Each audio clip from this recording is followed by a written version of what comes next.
Welcome. Welcome to the Unitarian Universalist Church of Kent. This is a place where you can bring your whole self. We acknowledge that the lands of Kent were the previous homes of people who were removed from this area without their consent by the colonial practices of the United States government. Before removal, these groups included people of the Shawnee, Seneca Cayuga, Delaware, Wyandottes, Ottawa, and Miami. We honor their lives, both past and present, and pledge to work toward development of cultural knowledge and justice. So I'm Kathy Kearns, today's worship associate, and our worship leader is the Reverend Susan Odesky, here today with us through the magic of Zoom. Welcome, Susan. Reverend Susan is an interfaith ordained minister, as well as a commissioned lay minister who serves the UU Fellowship of the Poconos in New York State. It takes a village to bring you this service. We're grateful to have Holly Wickersham, Katie Greg Miller, and Vanessa Vesely here as guest musicians today. We also thank the tech team, those who worked on the order of service and the slides, and the greeters for their contributions towards today's service. Last Sunday, we had a fantastic service that was presented by our youth, and they shared with us their experiences when they visited with the Oglala Lakota people on the Pine Ridge Reservation. When they arrived, they were told, take a deep breath, sit back, relax. Enjoy the beauty surrounding you in every direction. Most importantly, listen. Listen. Such profound advice. Deep listening is an unexpected gift we can give our loved ones and friends.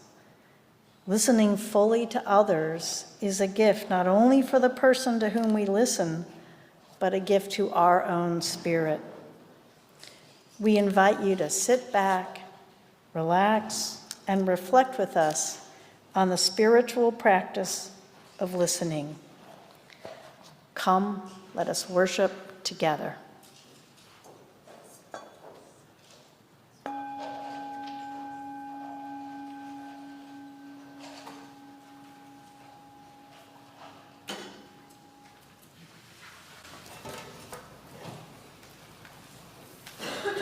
Listen is to lean in softly, lean in soft with your heart, with a willingness to be changed by what you hear. To listen is to lean in softly, lean in soft with your heart, with a willingness to be changed by what you hear. To listen is to lean in softly, lean in soft with your heart.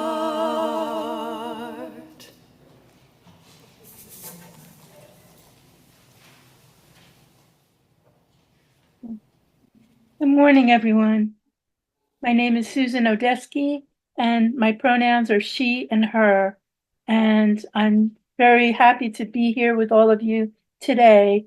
And I'd like to lead you in a unison chalice lighting that speaks to the subject that we're going to be talking about, listening and hearing one another. This is Why We're Here by Eric Walker Wickstrom. And feel free to say these words with me. I think they're going to be up on your screen. For those who are on Zoom. Here today, in this place, and with these people, may we listen so that we can hear. May we hear so that we can feel. May we feel so that we can know. And may we know so that we can change ourselves and this world. May this chalice we light our way. Our story this morning is called The Rabbit Listened by Corey Dorafield. One day, Taylor decided to build something new, something special, something amazing. Taylor was so proud.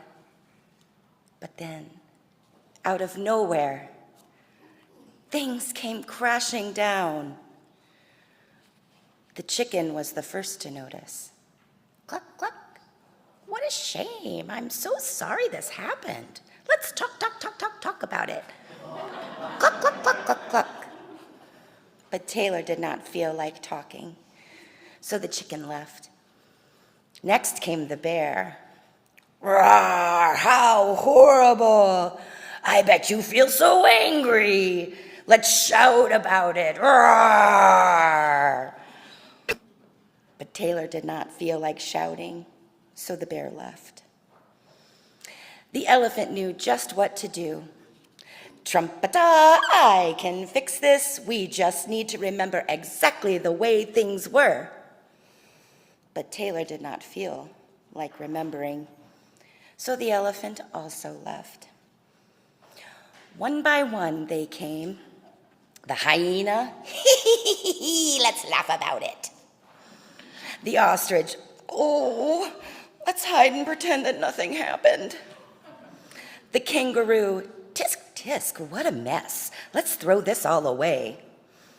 And the snake, shh, let's go knock down someone else's.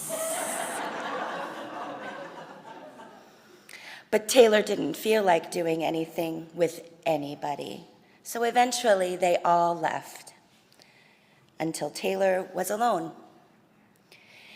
In the quiet, Taylor didn't even notice the rabbit, but it moved closer and closer until Taylor could feel its warm body. Together they sat in silence until Taylor said, "Please stay with me." And the rabbit listened. The rabbit listened as Taylor talked. The rabbit listened as Taylor shouted.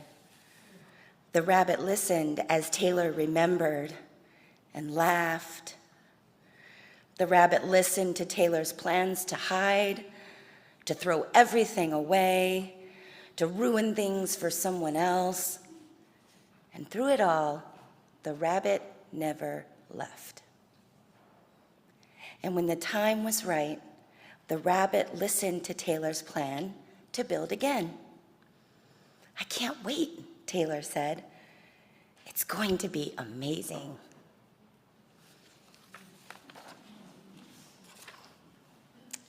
And now we will sing our children off to build some fairy houses with Miss Finn and Miss Finn. Parents, your children will be outside following the service.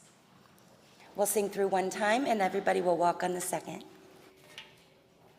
You are the light of our lives. You are the hope for our future. Your song fills the air with the love that you share. So thank you. You are the light of our lives.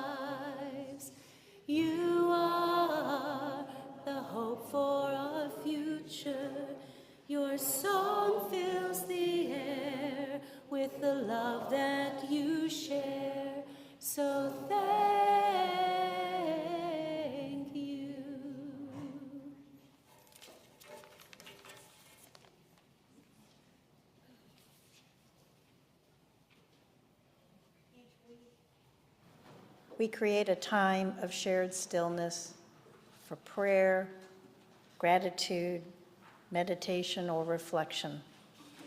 Let us enter a period of silence.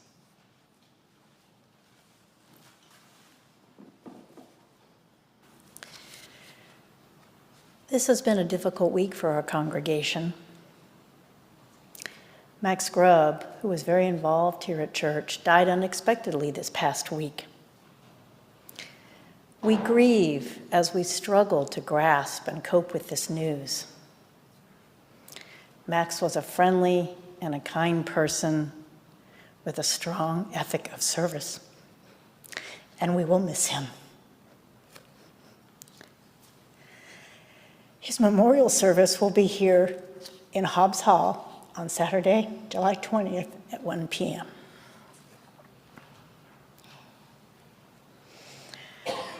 Today, we will light 3 candles for Max and his family. We light our first candle for Max.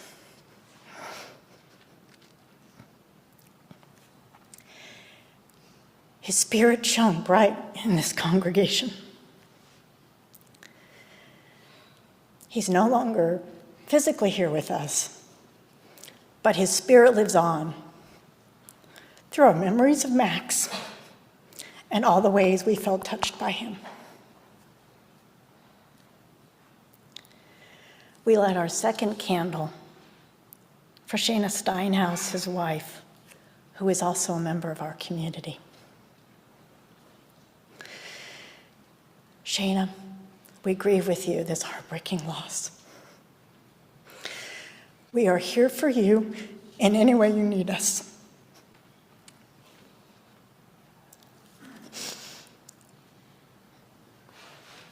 Not just today, but over the difficult months ahead.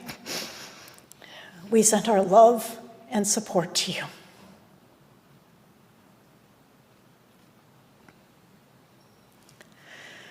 Our third candle is for their daughter, Sophie.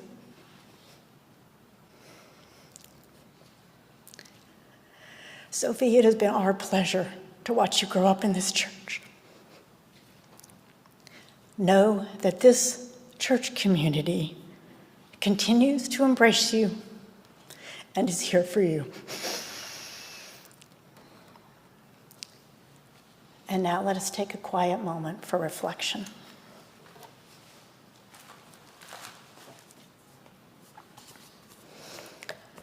There are other losses and struggles in our hearts right now. Unfortunate timing, but Shana's mother, who has been in hospice, also died this week.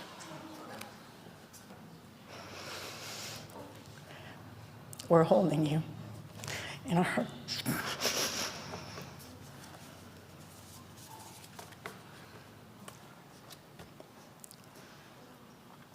I also want to acknowledge that Jennifer and Lois lost a family member this past week as well.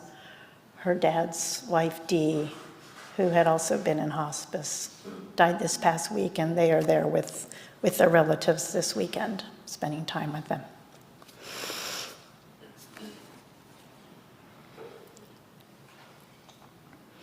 Somebody has anonymously wanted to share with us about losing a friendship.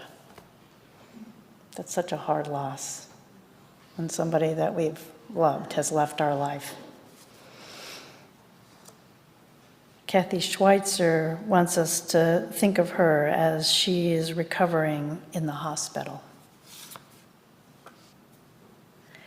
Susanna and Dave share that Susanna's father, who many of us have met, moves from assisted living to memory care this week. So we're all wishing him a good transition. May he be at ease in his new home.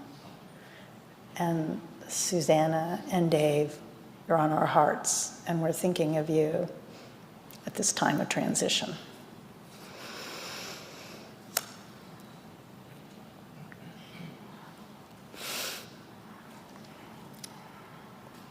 Saul Flanner shares for his dad, who is in the hospital this morning for a possible kidney stone.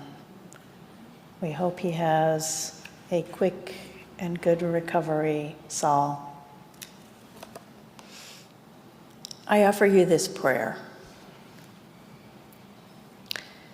Spirit of life and love, draw near to comfort us. There is so much in life we do not understand. Losses and heartaches that are hard to comprehend. We don't need reminders that life is precarious and precious. What we need is hope. Hope that we can rally together, love one another, help one another navigate what life brings our way. What we need is one another. The love, the support we can offer to each other. The love that is here in this room. May it nourish all who need it. As we continue on our life journey, may we have gratitude for the healing presence of all who walk with us today. Spirit of life, hold us in the grace of the love of others. Amen.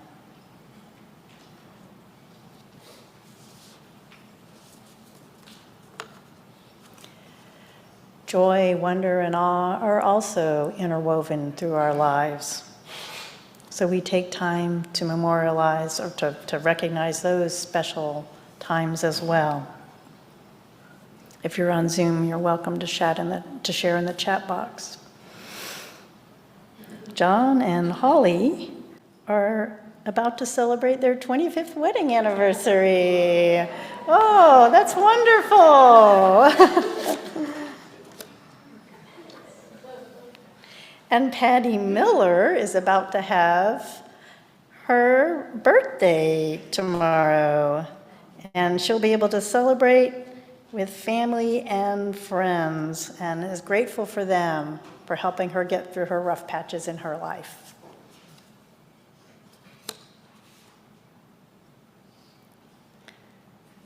Lori shares that her baby, Leanne, is going to be 34 today. Aww.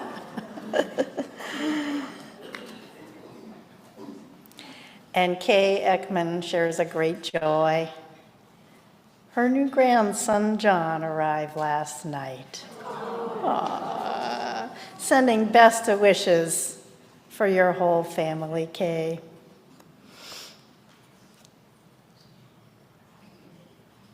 Julie shares a happiness that her friend Kristen from the state of Washington is here at church with us today. Welcome. We are grateful for all these joys that help enliven our lives and our days.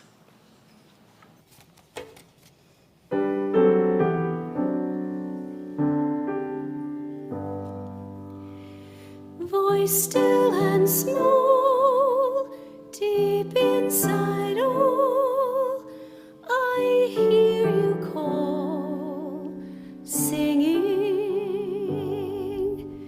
in storm and rain, sorrow and pain, still will remain, singing,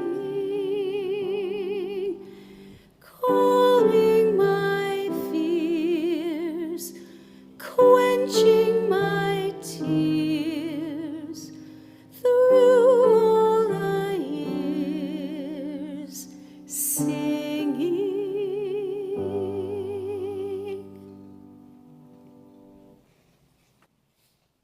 The Art of Listening by Annie Tannum. I'm not talking about a half-hearted, following the words but not the meaning type of listening that uses only one ear and the occasional, oh, I see, that type of listening you come across every day of the week. No, what I'm singing my hymn of praise to is a higher form of communication altogether. I'm talking about employing all the tools at our disposal, to ears, to eyes, the heart, the gut, that place inside where compassion and empathy lie. I'm talking about a whole body receptor tuning in to what the speaker is saying, not just to their voice, but to the silence when they pause to search for a word. Their eyes and body speaking eloquently on their behalf. Someone takes the risk of releasing the truth of who they are into the care of another, and miracle of miracles, the other reaches out with both hands, cradles that truth, blesses it with acceptance, and folds it in acknowledgments, and tenderly gives it back into the care of the one who gave it life. Now, that type of listening is rare. It's an art form, a sculptured moment of connection, inviting us to come inside and be astonished at what the heart can hold. Good morning again. It's so wonderful to be with all of you. As poet and writer Mark Nepo has said, listening is the doorway to everything that matters. Well, it's too bad that we often don't notice that doorway because we're either not paying attention or we are talking so much that we can't really be listening. One morning, a few months ago, I was in the kitchen with my husband of 41 years, Jim, and we were having coffee. I began looking at some text messages that popped up on my phone. Suddenly, out of the kind of corner of my ears, I realized that Jim had said something. Well, I think he said something, but it hadn't really registered with me. And I was just starting to wonder what, in fact, was it that he said when he said loudly, "You didn't hear what I just said, did you? You weren't listening. You were on your phone." I realized that, yes, in fact, I had not heard what he said because I was distracted by my phone. I put the phone down and apologized. "You're right," I said. "I'm sorry. I just saw this text message popped up on my phone." What followed my apology to Jim was a really good conversation that we had about how we are both distracted by our phones and other things in life, and the recognition that we're not always listening to each other as well as we should. Well, that morning gave me the idea for this sermon on listening. There's so many roadblocks that stop each of us from listening to one another, really listening. And those roadblocks can happen to even someone who ought to know better. For the last 2 years, I've been attending an interfaith seminary called One Spirit. I've been training to be an interfaith, interspiritual minister. And part of that training has been listening to other people. Before that, I trained to be a commissioned lay minister like Kathy. Part of my role as the commissioned lay minister in my congregation has been pastoral care, which is all about listening. So long story short, I should have been able to be a better listener to my husband, Jim, that morning in the kitchen. But the reality is that listening, not just the type of half-hearted, following the words but not the meaning, using only one ear type of listening that Annie Tannum just described in her poem, The Art of Listening. That kind of listening, real listening, can be very hard to do. It truly is an art, but unfortunately, it doesn't seem to be an art that our society at large values all that much. That morning in the kitchen with Jim was a reminder to me that while I had some good listening skills at times, It is very easy to lose track of the need to listen to those I love the most. There's so much information coming at all of us all the time that it is easy to get bogged down and forget that we're in relationships with other humans who need our attention. But when we can put down our phones or our computers or stop running out the door to somewhere else distractedly, when we are able to listen, what a gift we receive from one another. I thought about those people in my life that had listened, really listened to me, and all the gifts that they gave me. My grandmother Frida was someone whom I have fond memories of. And I think that's because she listened to me when other adults in my life were a bit too busy to do so. Her ability to listen made me feel special, and it boosted my confidence as a young girl. As we both grew older, I spent hours listening to my grandma Frida's stories and keeping her company, especially when her health started failing. And that time was a real gift for both of us. I have received so many other gifts by listening. When my son was young, maybe 8 or 9 years old, he loved to read. After he would read something, he would retell the story to me in his own words. And he had this incredible ability to tell the story in extreme detail from memory. Well, in reality, I wasn't sure if all the details he recounted were exactly like those in the story, or if there were some that he made up. But it didn't matter. It was my listening to him that brought us together. By listening, I was able to convey a basic truth to him, that he was the most important person in the world to me. Thinking back, I miss those special times we had when he would recount those stories. I realize now how special and how fleeting they were. Another of the times that listening brought me many gifts was during my year as a pastoral care intern at Phoebe Nursing Home in Allentown, Pennsylvania. I'm forever grateful for the many patients who shared their life stories with me, and I'm also grateful for my teachers, the wonderful chaplains there who modeled for me how to be a compassionate, listening presence. At first, my skills as a listener really needed some help. I had been a lawyer, and my first inclination was to be a problem solver and a talker. I didn't have the patience to just sit and listen. But slowly I came to realize, with a little help from the chaplains who supervised me, that what the patients needed most from me was not my ability to solve their problems or my ability to incessantly talk to them. It was, in fact, my willingness to sit with them and just listen to them. Sadly, many of them had very few family members and friends who were available and able to do just that. As time went on at Phoebe, I learned to slow myself down and become very still when visiting patients. It was not about the number of patients I could see in a day, but about the quality of our time together. One patient, a 97-year-old woman, I'll call Mary, told me her entire life story, and it was fascinating.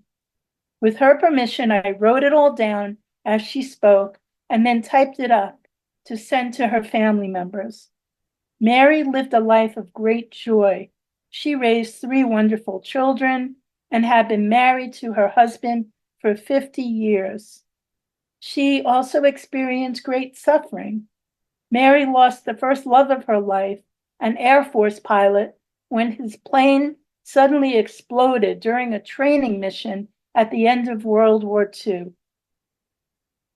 As Mary talked, we laughed and we cried together.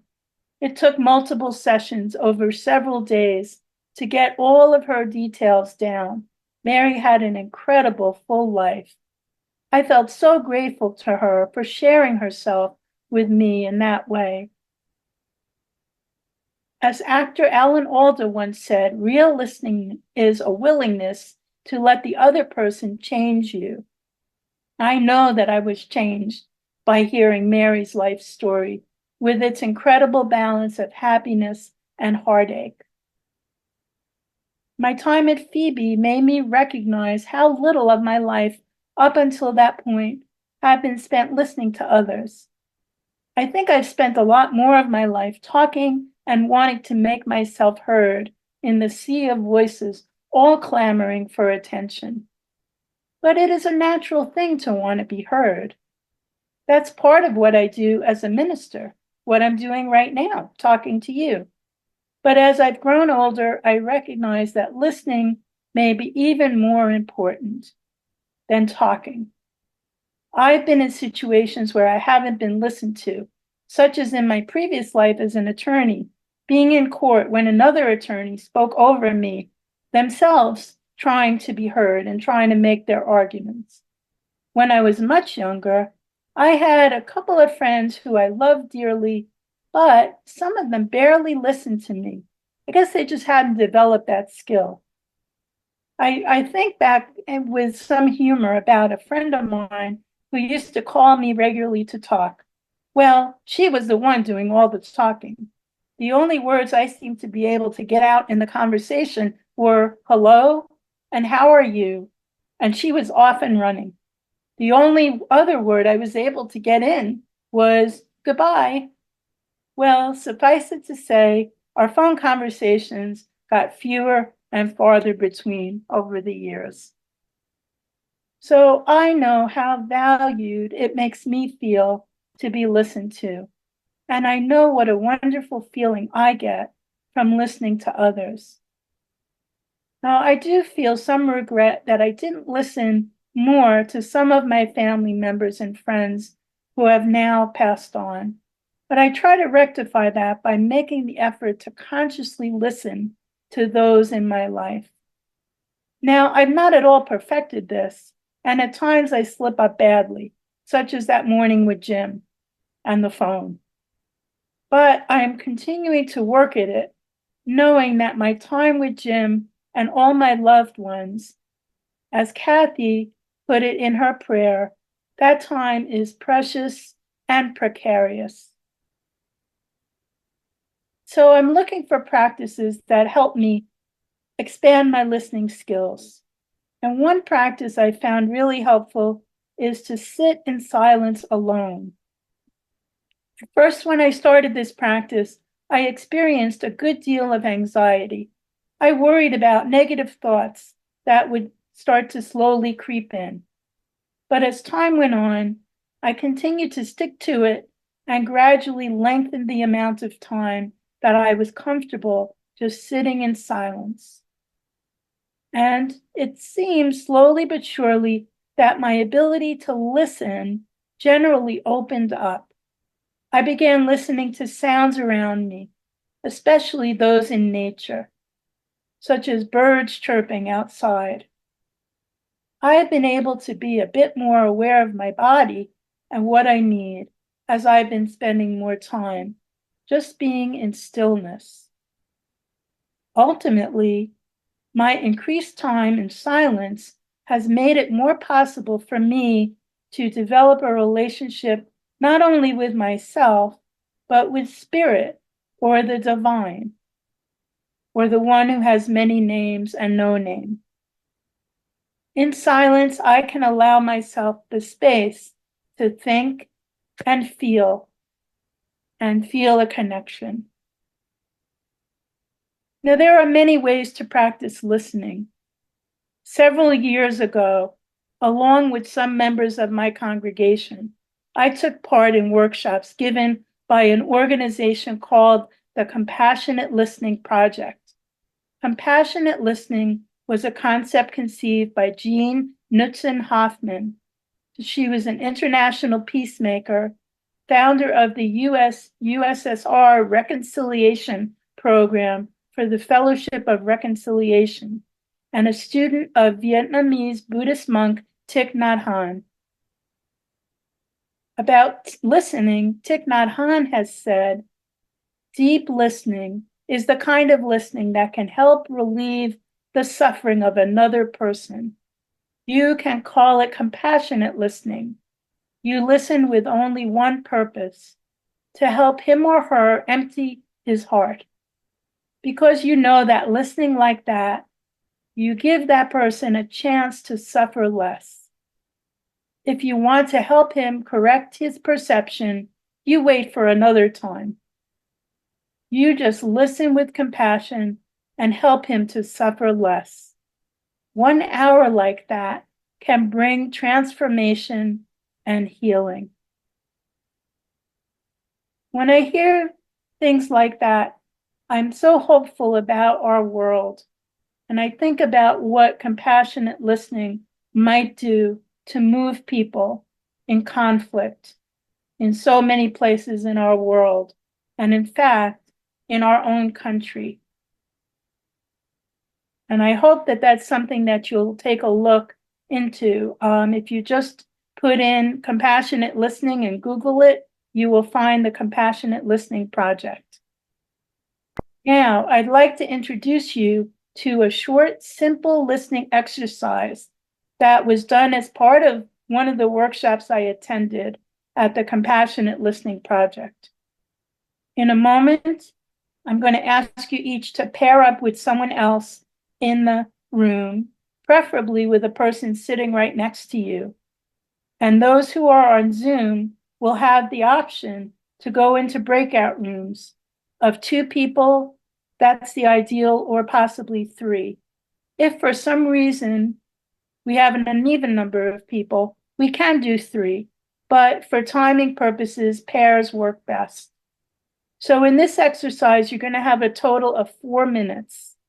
For those in the sanctuary, I will ask during this time that you turn to your partner and face each other.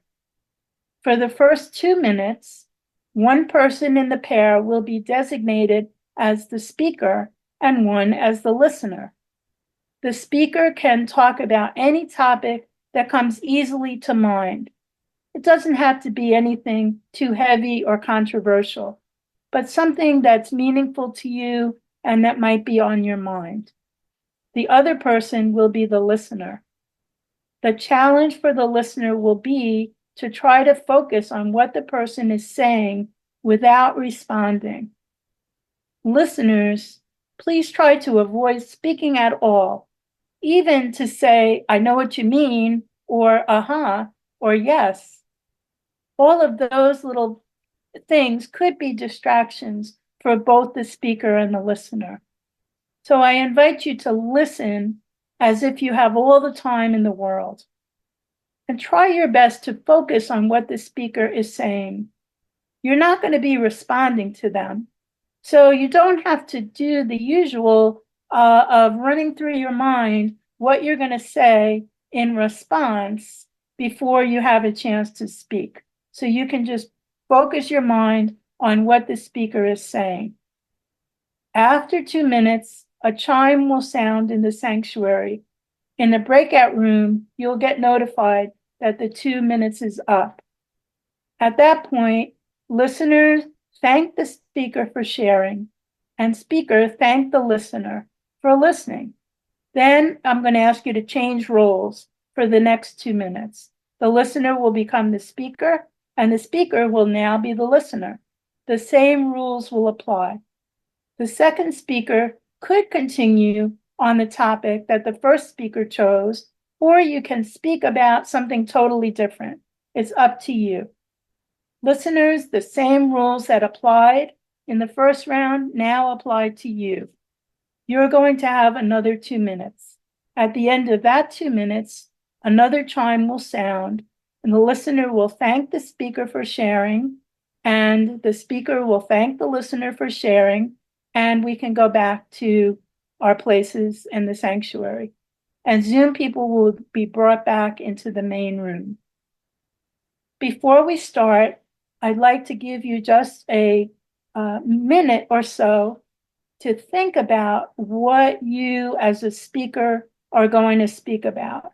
It doesn't have to be earth-shattering, So it just take a minute or so now to get a topic in your mind, and then we will break out into groups.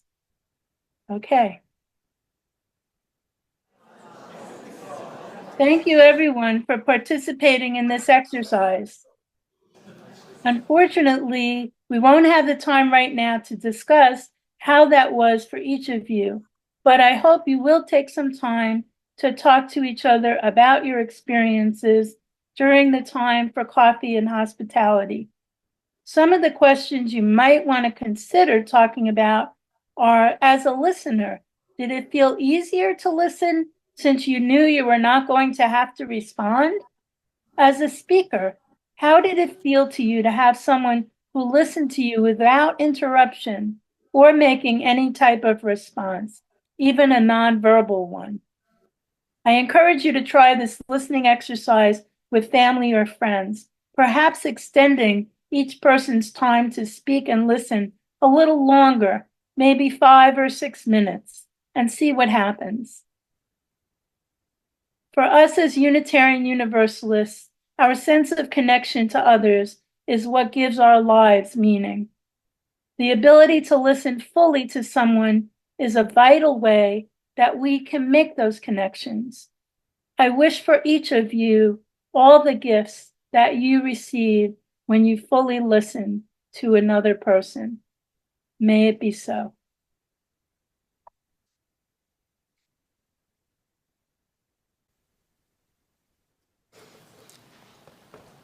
Will the ushers come forward? For this place, a beacon of liberal religion in Northeast Ohio, where we come together to inspire love, seek justice, and grow together in community, we now gratefully receive the offering that sustains this church. You're also invited to contribute to our monthly special offering, which this month is for Freedom House. They work to support homeless veterans in our community and help them find permanent housing. More information is on the slide about how to donate.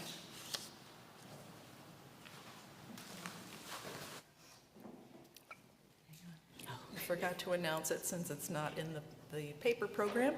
This is Listen by Rena Esmail.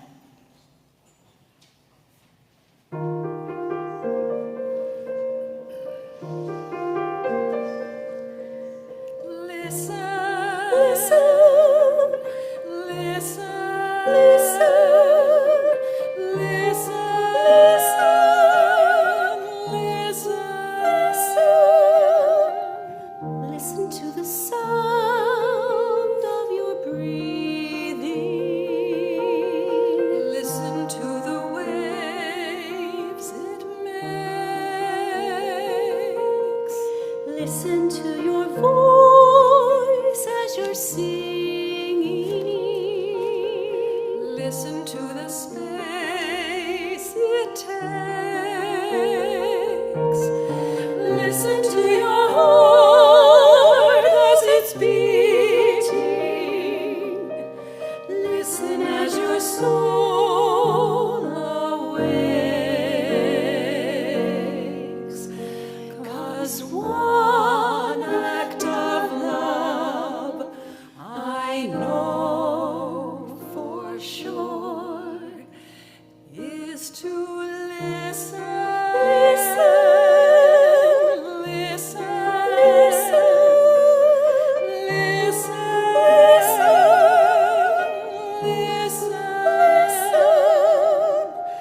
Listen to the voices inside you, guiding you to be whole. Listen to the people who see you. They will help you hold your soul. Listen to the ones who oppose you. They can even play a role.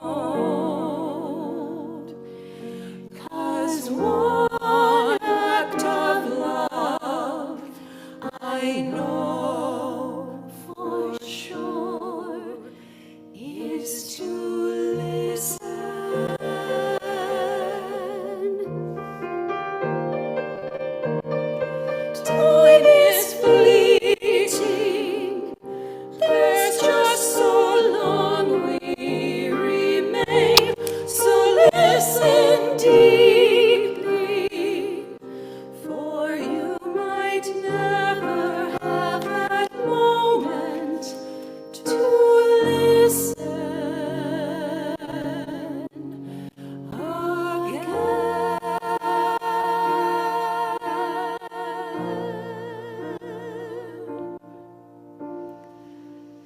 Every act of love is a mirror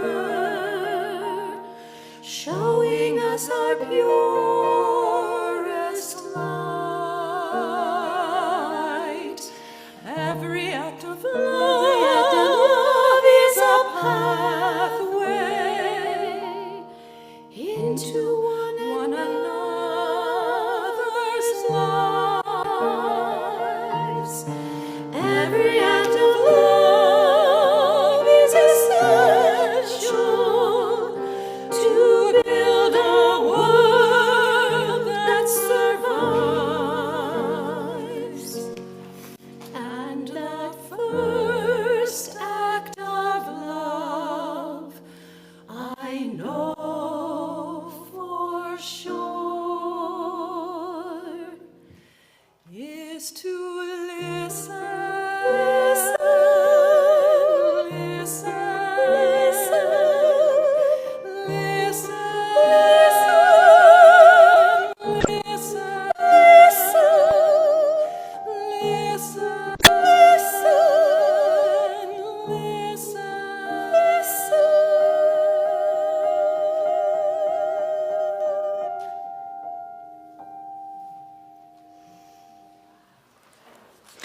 And now, as the service comes to the close, I invite you to say with me the words for extinguishing the chalice. We extinguish this flame, but not the light of truth, the warmth of community, or the fire of commitment. May we carry these in our hearts and minds until we are together again. And I invite you to rise in body or spirit for our hymn, number 318, We Would Be One. Before we close with the benediction, I want to thank Kathy and all of you for welcoming me here today. And I want to let those on Zoom know that I will be remaining on Zoom to chat after the service if you'd like to join me. And now I invite all of you to say in unison this benediction, which has been adapted from the Reverend Karen Stokes of Montclair Presbyterian Church. Go out into the world in peace. Have courage. Hold on to what is good. Return to no person evil for evil. Strengthen the faint-hearted. Support the weak. Help the suffering. Honor all beings. Blessed be.